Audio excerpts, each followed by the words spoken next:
तुम सर्व में ज्ञान बांटते हो तो तुम्हारी आत्मिक उन्नत होती है। अंदर से अपनी भी स्थिति ठोस बनती जाती है, क्योंकि दूसरे को सुनाने से पहले तुम्हारा मन सुनता है। जिसको भी तुम निष्काम प्रेम करेगा, वो वापसी में तुम्हें इतना प्रेम देंगे कि लेते लेते थक जाओगे। अच्छे से अच्छा खाना, रहना, उठना, बैठना सब स्वतः ही होता जाता है। जो बिना बांटे खाता है वो चोर है। तुम्हारे को भगवान ने इतना बल बुद्धि दिया है, इतने टैलेंट हैं, तो तुम उन्हें बिना सब्र में बांटे क्यों रहते हो? सब कुछ देते ही चलो।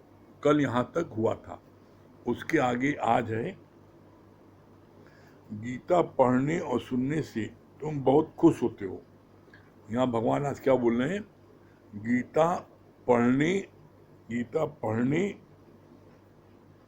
गीता पढ़ने और सुनने से तुम बहुत खुश होते हो, पर गुरु को सच्ची खुशी तभी मिलेगी जब तुम्हारा जीवन गीता में हो जाएगा। गीता पढ़ने या सुनने से आपको खुशी मिलती बहुत है, लेकिन गुरु खुश कब होगा? गुरु आपके साथ में इतनी मेहनत कर रहा है, कि वो इस बात की अपेक्षा रखता है कि तुम्हारा जीवन गीता में हो जाए। गीता में होने का मतलब क्या समझते हैं आप? गीता में होने का मतलब है, गीता के दूसरे अध्याय में जो ज्ञान योग चलता है उसमें क्या आता है? पूरा वर्णन दिया है कि गीता में कैसा आपका जीवन होना चाहिए, कैसा होना चाहिए उसके लिए दिया है। सुख में, दुख में, मान में, अपमान में, लाभ में, हानि में, जीवन में, मरण में, यश में, अपयश में, इन सब में आप जब सम रहते हो, जब इन सब में आप सम रहते हो, तब आप जो है क्या होता है, तब जो है क्या होता है, गुरु आपकी इस स्थिति से खुश होता है। गीता सुनने बहुत अच्छा लगता है, कानों को बड़ा अच्छा रस है, गुरु इससे नहीं खुश होता है। गुरु तुम्हारा जीवन गीता में हो जाए, और गीता में होने मतलब क्या होता है कि कैसी भी जीवन में आपके सामने परिस्थिति आ जाए, आप किसी भी परिस्थिति में आपका चेहरा रुआसा न हो, आपका चेहरा में जो है उदासी न हो, हर समय प्रसन्नचित रहना, यह है ज्ञानवान के लक्षण। आप देखो, क्या सुख में, दुख में, मान में, अपमान में आप बराबर रहते हो? मान होता है तो फूल जाते हो, अपमान होता है पचक जाते हो, सुख मिलता है छत पर चढ़ जाते हो, दुख मिलता है तहखाने में घुस जाते हो। किसी ने अपमान कर दिया, कैसा लड़ाई झगड़ा करने लगते हो। तो बोला, गीता का दूसरा अध्याय रोज पढ़ो, रोज सुनो, और उसमें देखो कि उसमें जो जो वर्णन है वो आपके जीवन में लागू होता है कि नहीं, और लागू नहीं होता है तो अपने जीवन में लागू करने की कोशिश करो। जहां पर कोई अड़चन हो, गुरु से प्रश्न करो, तो आपकी स्थिति धीरे धीरे बन जाएगी। उसके आगे क्या बोला? इन श्लोकों से सिद्ध होता है कि कर्म कुछ भी छोड़ना नहीं है, पर ज्ञानी करे या न करे स्वार्थ बिना। क्या मतलब हुआ? बोला कि कर्म छोड़ना नहीं है। इन श्लोकों से सिद्ध होता है कि कर्म कुछ भी छोड़ना नहीं है, पर ज्ञानी करे न करे स्वार्थ बिना। मतलब क्या? जैसे रानी के पास में पूरे शरीर के गहने हैं, उसको पहने ये लॉकर में रखे रहे, उसकी मर्जी है पहने। इसी तरीके से ज्ञानी कुछ कर्म करे न करे, वो जो है उसके लिए कोई कंपल्सन नहीं है। ज्ञानी जो भी करे, जो भी करता है, वही एग्जाम्पल है। अगर ज्ञानी सोता भी है तो वो भी हमारे लिए सोता है। क्यों? सोने के बाद में जो उसको एनर्जी मिलती है, उस एनर्जी को प्राप्त करने के बाद में वो ज्ञान को बांटता है। तो ज्ञानी के हर कर्म में रहस्य है। तो ज्ञानी करे या न करे, वो बिना स्वार्थ के, उसका जो भी कार्य होता है बिना स्वार्थ के होता है। इसीलिए आता है ज्ञानी करे न करे, और इसीलिए ज्ञानी की किसी कर्म में आसक्ति नहीं होती।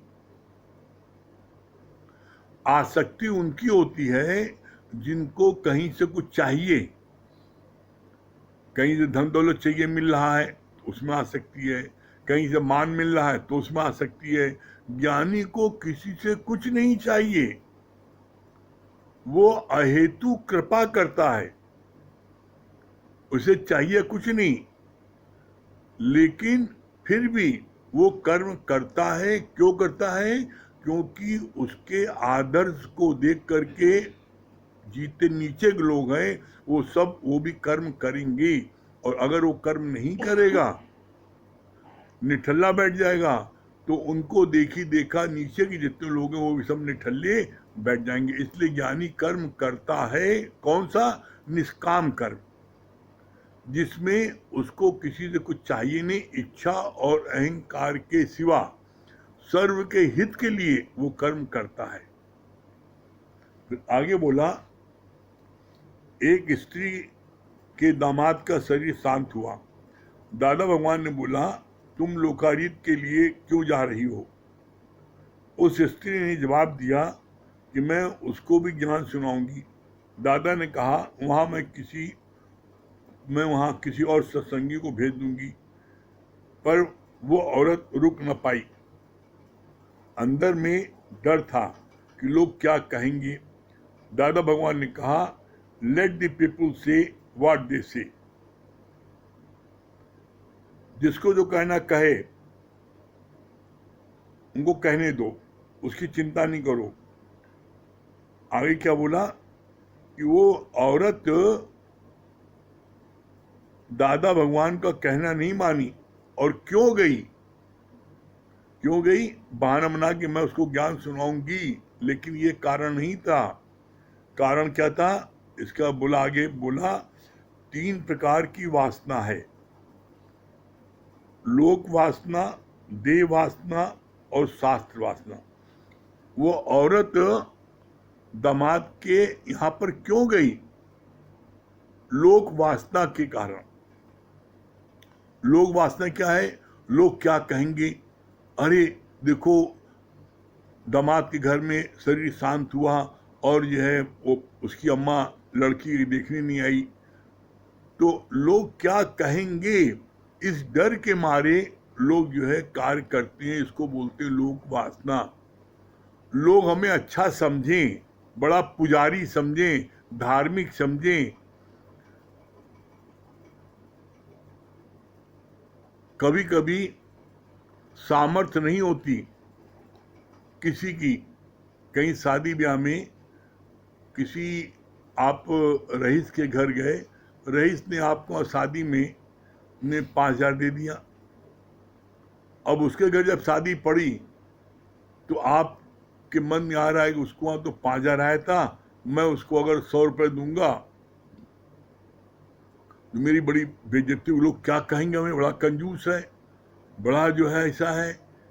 तो ऐसे में लोग क्या कहेंगे, लोग ना कहने पाए, इसलिए अपनी सामर्थ्य के बाहर जा करके बच्चों का नवाला छीन करके, उनके दूध का पैसा लेकर के, उनको बच्चों को दूध नहीं मिल रहा है, लेकिन वो अपनी लोग क्या कहेंगे इस डर के मारे वो जो है वहाँ पर 100 रुपए की जगह 2,500 रुपये, 3,000 रुपये, 4,000 रुपये दे देते हैं। सामर्थ्य नहीं है लेकिन दे दे। क्यों? लोग क्या कहेंगे, लोग हमें अच्छा समझें, हमको भी लोग समझे धनवान।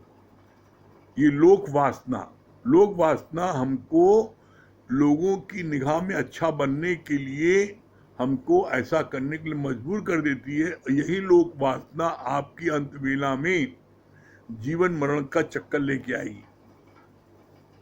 फिर दूसरा बोला, दूसरी क्या वासना है? देह वासना। देह वासना क्या है? यहाँ पर लड़के या लड़की दूसरे एक दूसरे के देह में फंस जाते हैं। ये लड़की बड़ी खूबसूरत है तो उसकी देह को, उसके रूप को, रंग को देखने के लिए लड़के जो है, पता लगता है कि घंटों उसके घर के पास खड़े रहते हैं, स्कूल के पास खड़े रहते हैं। देह वासना, देह में अटक गए। इसी तरीके से कोई हैंडसम लड़का होता है तो लड़की उसके देह में अटक जाती है।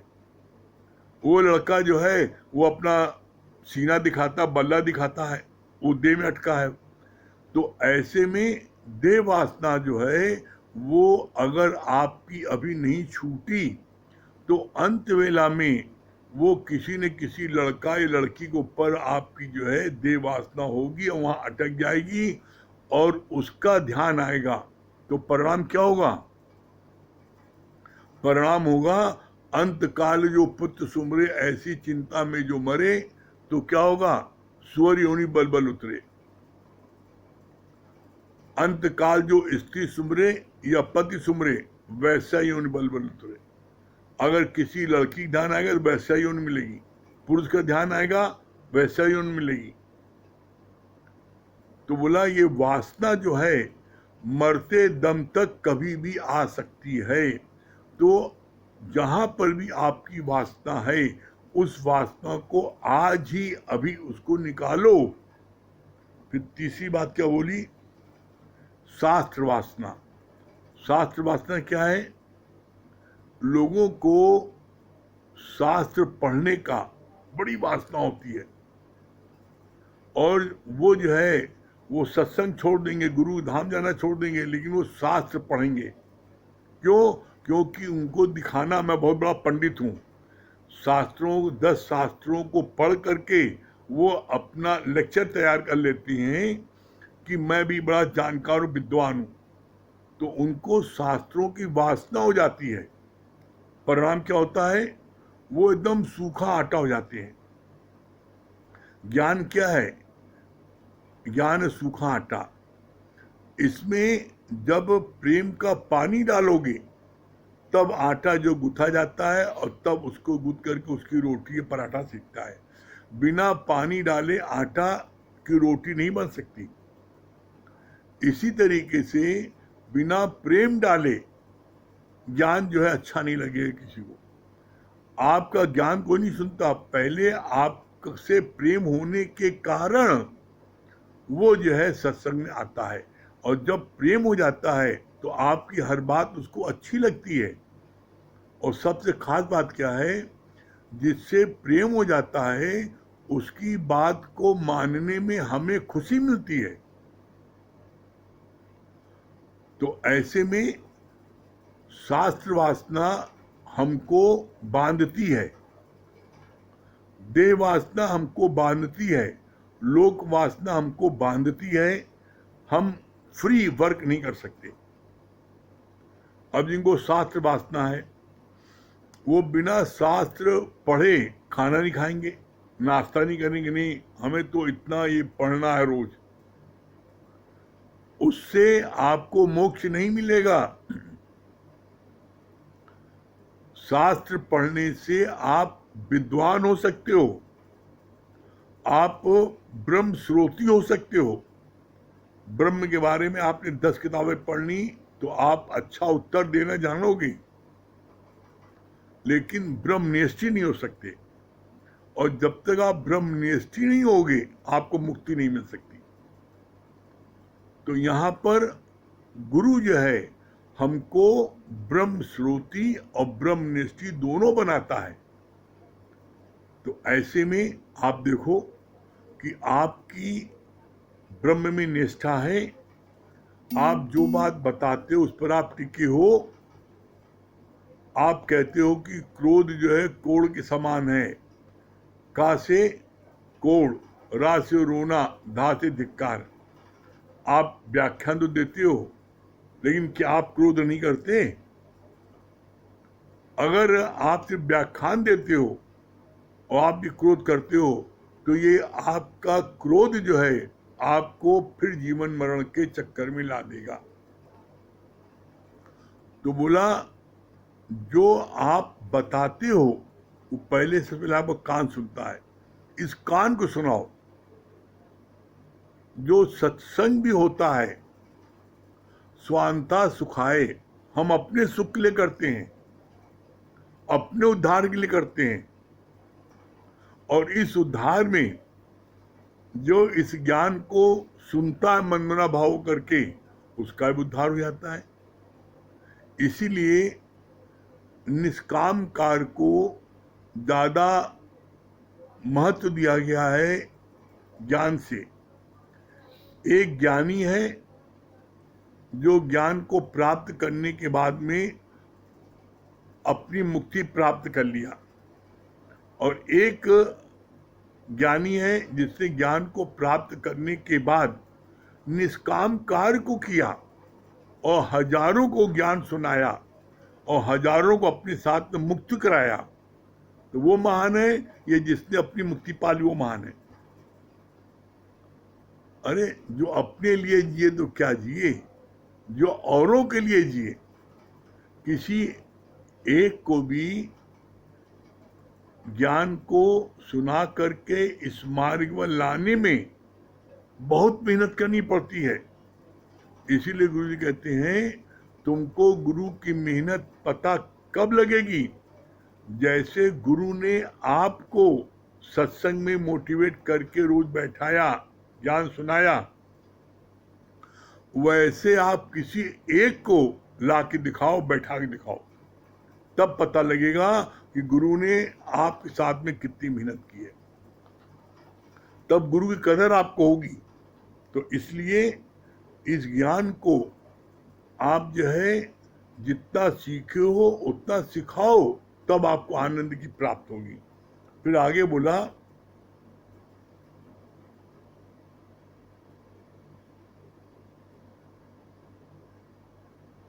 नारायण जिसके हृदय में हो वो कुछ कर्म करे न करे।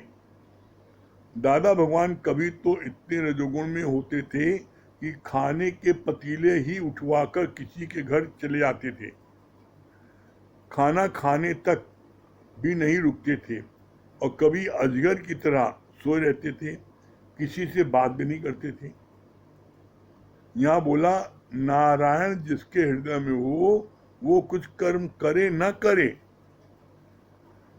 जो स्वतः नारायण है, कोई कर्म करे न करे, भगवान कृष्ण ने इसका जवाब दिया है। बोला है अर्जुन को, इस पूरे ब्रह्मांड में कोई ऐसी वस्तु नहीं है जो मेरे लिए प्राप्त न हो। मेरे लिए हर चीज प्राप्त है, फिर भी मैं कर्म कर रहा हूं। क्यों कर रहा हूं? क्योंकि मेरे को देख करके समाज के मेरे नीचे के जितने लोग हैं, मेरे को कर्म करता देख के वो भी कर्म करेंगे, और यदि हम कर्म नहीं करेंगे, निठल्ले होकर बैठेंगे, तो वो भी निठल्ले होकर बैठ जाएंगे। परिणाम क्या होगा? परिणाम होगा अराजकता छा जाएगी। जब कोई कर्म नहीं करेगा तो वर्ण संकर औलाद पैदा हो जाएगी। क्यों? क्योंकि जब कोई कर्म नहीं करेगा तो परिणाम क्या होगा? मारकाट। तो इसी ने बोला कर्म करना जरूरी है, बिना कर्म के कोई व्यक्ति रह भी नहीं सकता। लेकिन जो अज्ञानी है वो सकाम कर्म करते हैं। वो कोई भी कर्म करने के पहले ये देखते हमें इसमें क्या मिलेगा, मेरा कितना प्रॉफिट है, कितनी इनकम है, तभी उस कर्म को करते हैं, अन्यथा वो कर्म नहीं करते। और जो ज्ञानी जन है वो निष्काम कर्म करते हैं। निष्काम कर्म क्या है? इच्छा और अहंकार के सिवा वो कर्म करती हैं सर्व के हित के लिए। जैसे ही बोला दादा भगवान जो है कभी पतीला लेकर के, खाना जो बना उसको लेकर उठवा करके किसी प्रेमी घर चले जाते थे, इतने रजोगुण में रहते थे, और कभी अजगर की तरह सोते रहते थे। क्यों? ब्रह्म ज्ञानी भी निराकार के हुक्म से चलता है। ब्रह्म ज्ञानी को जब अंदर में प्रेरणा मिली कि फलाना भक्त हमको याद कर रहा है, बहुत दुखी है, सुसाइड करने जा रहा है, तो उस समय ब्रह्मज्ञानी इतनी तेज रजोगुण में आ जाता है कि जो कुछ भी घर में खाना पीना बना उसको तसला सहित लेके चला जाता, भागता है, रुकता नहीं है और उसी घर में जाके खाता पीता है। और कभी अजगर की तरह अंदर प्रेरणा नहीं मिल रही है कहीं जाने की, तो वो अपना आराम से घर पे सो रहा, किसी से बात भी नहीं कर रहा। क्यों? क्योंकि उसको किसी से कुछ चाहिए ही नहीं। अरे लालच उसको जिसको कुछ चाहिए, ब्रह्मज्ञानी को किसी से कुछ नहीं चाहिए, इसलिए वो कोई भी कर्म करे या न करे ये उसकी मर्जी है। और वो जो है वो किसकी मर्जी चलता है? ब्रह्मज्ञानी चलता है निराकार की मर्जी से। जहां उसको प्रेरणा होती है वहां जाता है, वहां आता है। फिर आगे बोला,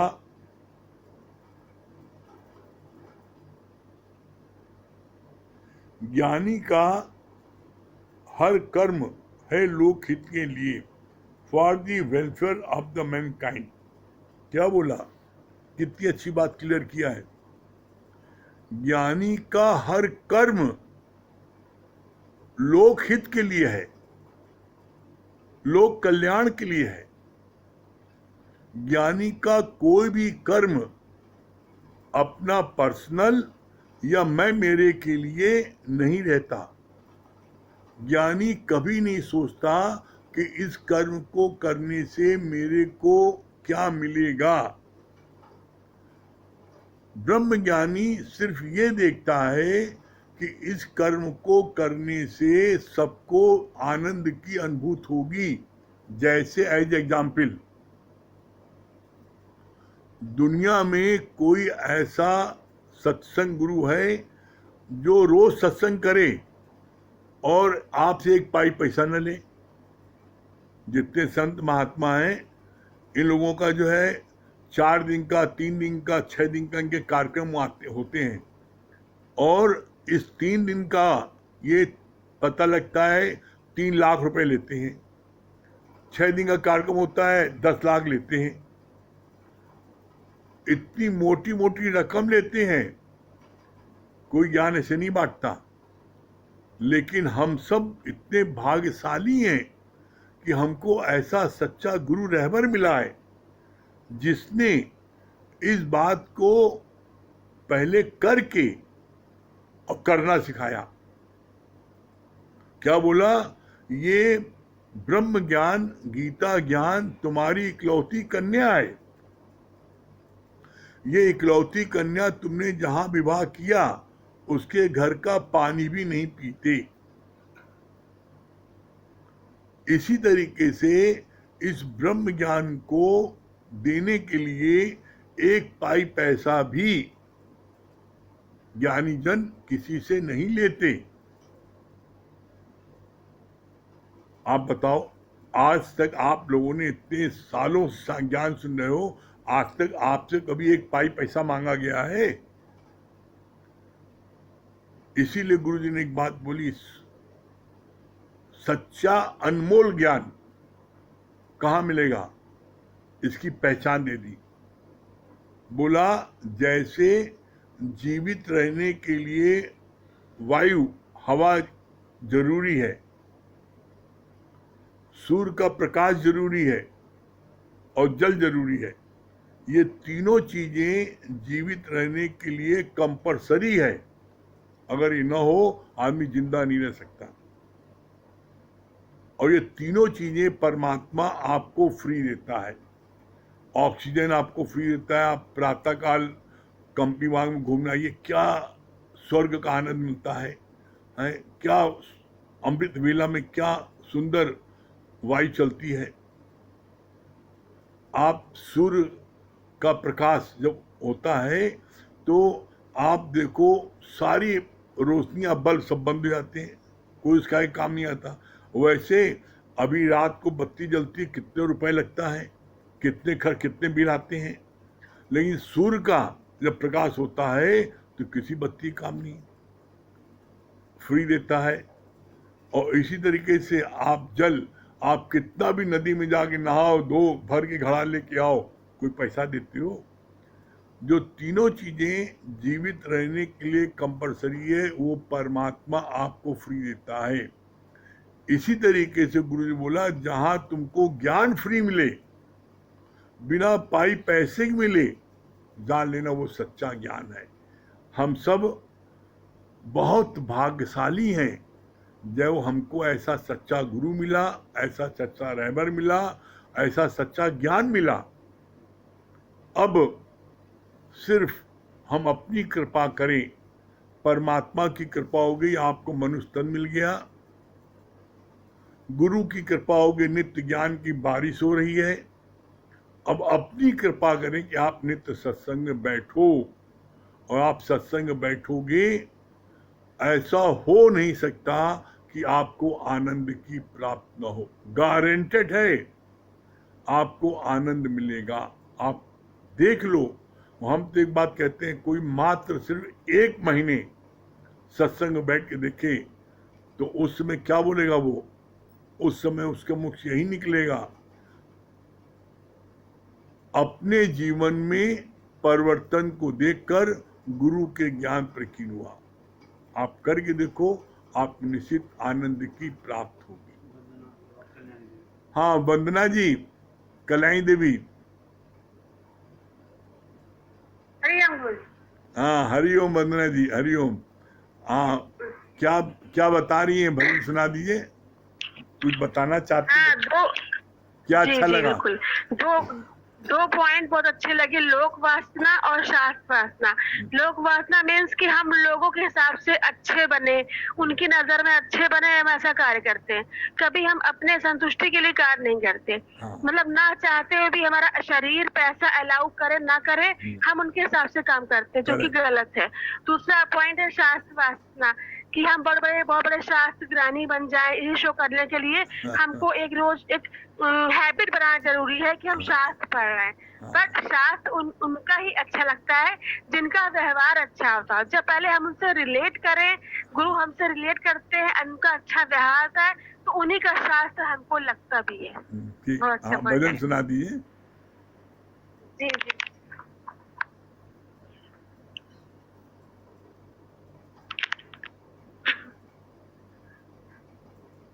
ये जो कड़ कड़ में राम बसता है, ये जो कड़ कड़ में राम बसता है, सतगुरु दिखाता है, आत्मा थी जो बिछड़ी जन्मों से, उसे परमात्मा मिलाता है। ये जो सतगुरु, ये जो कड़ कड़ में राम बसता है, बंदगी तो सभी करते हैं, बंदगी तो सभी करते हैं, कोई मंदिर में कोई मस्जिद में, हर जगह देखते मगर जलवा, बंदगी हो रही है घर घर में, तू जो मेहरबान हो, हमको ये ज्ञान हुआ, तू जो मेहरबान हो, हमको ये ज्ञान हुआ, हर तरफ तू ही नजर आता है, ये जो कड़ कड़ में राम बसता है, मेरा सतगुरु ऐसे दिखाता है, आत्मा थी जो बिछड़ी जन्मों से, उसे परमात्मा मिलाता है, ये जो कड़ कड़ में राम बसता है।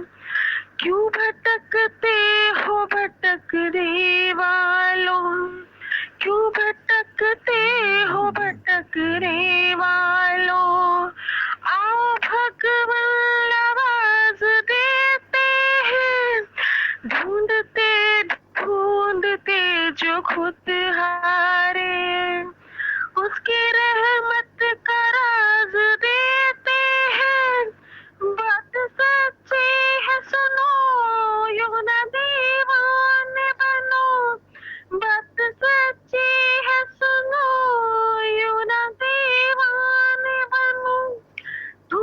जो ये समझाता है, जो कड़ कड़ में राम बसता है। देखना चाहते अगर उसको, देखना चाहते अगर उसको, तुम मोहब्बत वजह से देखो। जानो ये ईंट है पत्थर, तुम गुरु की निगाह से देखो। कर लो तुम प्रेम कदर, ये है अनमोल रतन। कर लो तुम प्रेम कदर, ये है अनमोल रतन। ये तो वक्त है बुलाता है, ये जो कड़ कड़ में राम बसता है। मेरा सतगुरु ऐसे दिखाता है, आत्मा थे जो बिछड़ी जन्मों से, उसे परमात्मा मिलाता है। ये जो कड़ कड़ में राम बसता है। बहुत सुंदर, बहुत सुंदर। हाँ जगदीश भैया, बहुत सुंदर। हरिओम। हाँ हरिओम जगदीश भैया। हरिओम। हरिओम। क्या बता रहे हैं जगदीश भैया, क्या अच्छा लगा? आज आपने बहुत अच्छा बताया कि देह वासना, लोक वासना और शास्त्र वासना, इन तीनों में जो फंसोगे तो फिर जो है जन्म मरण के चक्कर में आओगे। हाँ फिर निष्काम भाव से जो है ज्ञान को सुनो। और उस दिन आप जब कमला भगवान के जो है वो कर रहे थे वर्णन, और जब आप करते करते आपके आंखों से जो है आंसू आ गए थे, तो हमारी भी आंख से आंसू आ गए थे। तो हमें याद आया कि हमें भी जो है गुरु ने कितना जीवन दिया। मतलब मेरा जीवन एकदम खत्म हो चुका था, तो उसी पर जो है उसी समय मैंने कुछ लिखा था, तो वो मैं सुनाना चाहता हूँ। तो एक सेकंड टाइम लगेगा गुरु जी, कहीं सुनाइए। मतलब बहुत ही, आप जब सुना रहे थे तो एकदम मन भीग गया था मेरा। एक लगेगा, चलिए कोई बात, ढूंढ लीजिएगा, फिर किसी दिन सुना दीजिएगा।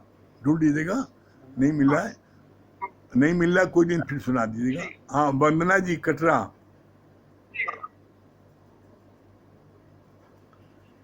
वंदना जी कटरा। हरिओम गुरु जी। हाँ हरिओम बेटा, हरिओम। हरिओम गुरु जी। हरिओम। वंदना क्या सुना, क्या बता रही हो?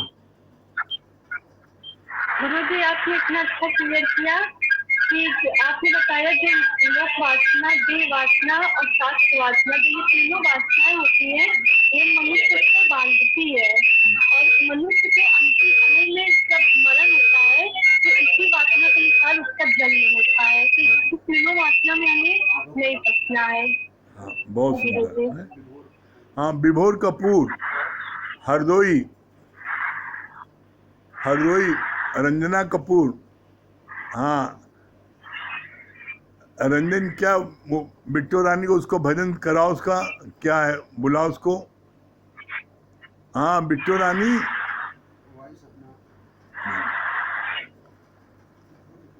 हाँ आगे आगे। रंजन हरदोई।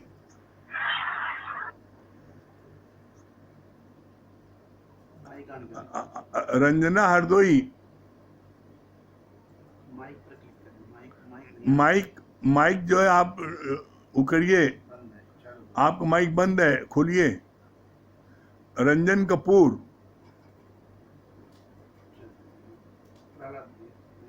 चलिए नहीं मिल पा रहा है। हाँ प्रहलाद भैया।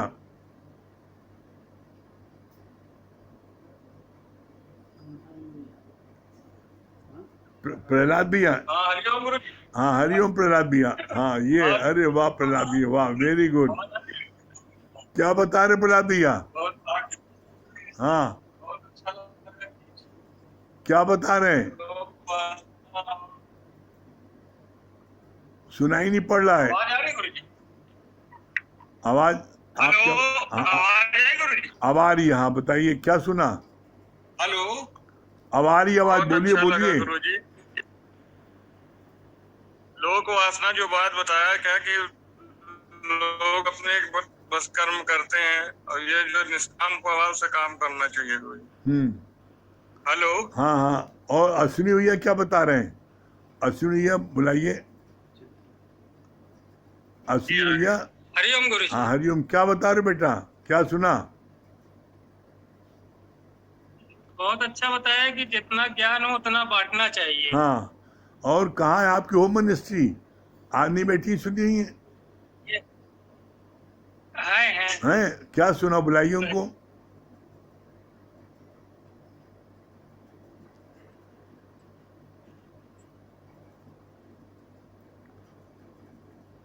हाँ हरिओम बेटा, हाँ क्या बता रही बेटा आप?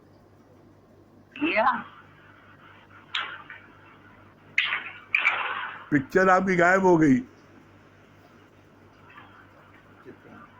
हाँ चलिए, लगता है नेटवर्क खराब हो गया है, नहीं मिल पा रहा है।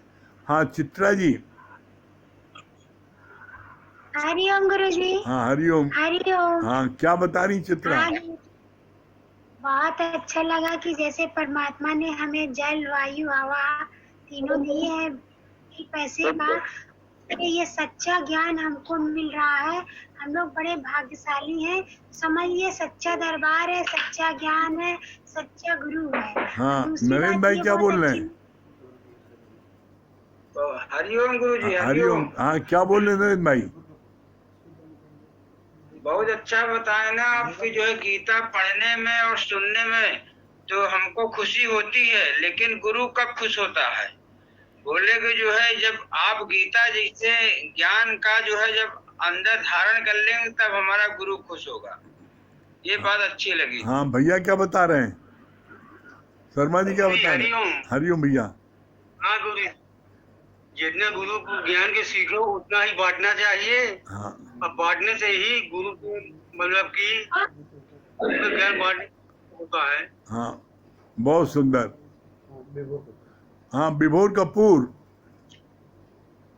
हरिओम गुरुजी। हाँ हरिओम। हरिओम विभोर कपूर हरदोई।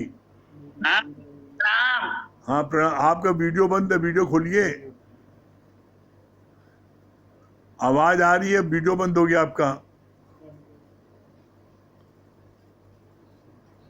हाँ हाँ आ गया। हाँ बच्ची कहाँ?